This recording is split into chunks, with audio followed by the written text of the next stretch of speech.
একসময় ঢালিউডের সর্বোচ্চ পারিশ্রমিক পাওয়া নায়িকা হলেও বর্তমানে কোনো সিনেমায় কাজ নেই অপু বিশ্বাসের হাতে। তবে চলচ্চিত্র থেকে দূরে থাকলেও তিনি এখন ব্যস্ত সময় পার করছেন ব্যবসা নিয়ে। ধীরে ধীরে নিজের ব্যবসার পরিধি বাড়াচ্ছেন এই জনপ্রিয় নায়িকা। ইতিমধ্যেই তার একটি বিউটি পার্লার রয়েছে।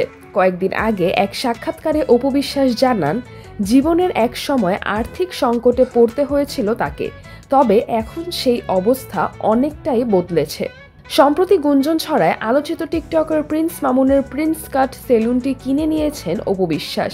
বিষয়টি নিয়ে নেটিজেনদের মধ্যে চলছে ব্যাপক আলোচনা। এমনকি শোনা যায় তিনি নাকি জোর করেই মামুনের সেলুনটি কিনেছেন। এ প্রসঙ্গে সাংবাদিকদের সঙ্গে কথা বলেন প্রিন্স মামুন। তিনি বলেন, অপু আপুর সঙ্গে এ নিয়ে কী ধরনের ডিল হয়েছে সেটা আমরা বিস্তারিত পরে জানাবো, তবে সেলুনটি এখন অপু আপু পরিচালনা করছেন।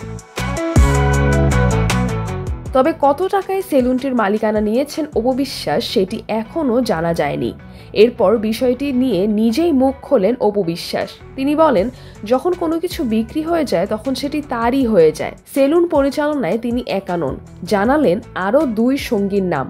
অপু বিশ্বাস বলেন, এই সেলুন আমরা 3 জন মিলে পরিচালনা করব, আমি, মাসুদ খান এবং কাজী মাহফুজ। সিজরাতুল আভা, দৈনিক আওয়ার বাংলাদেশ।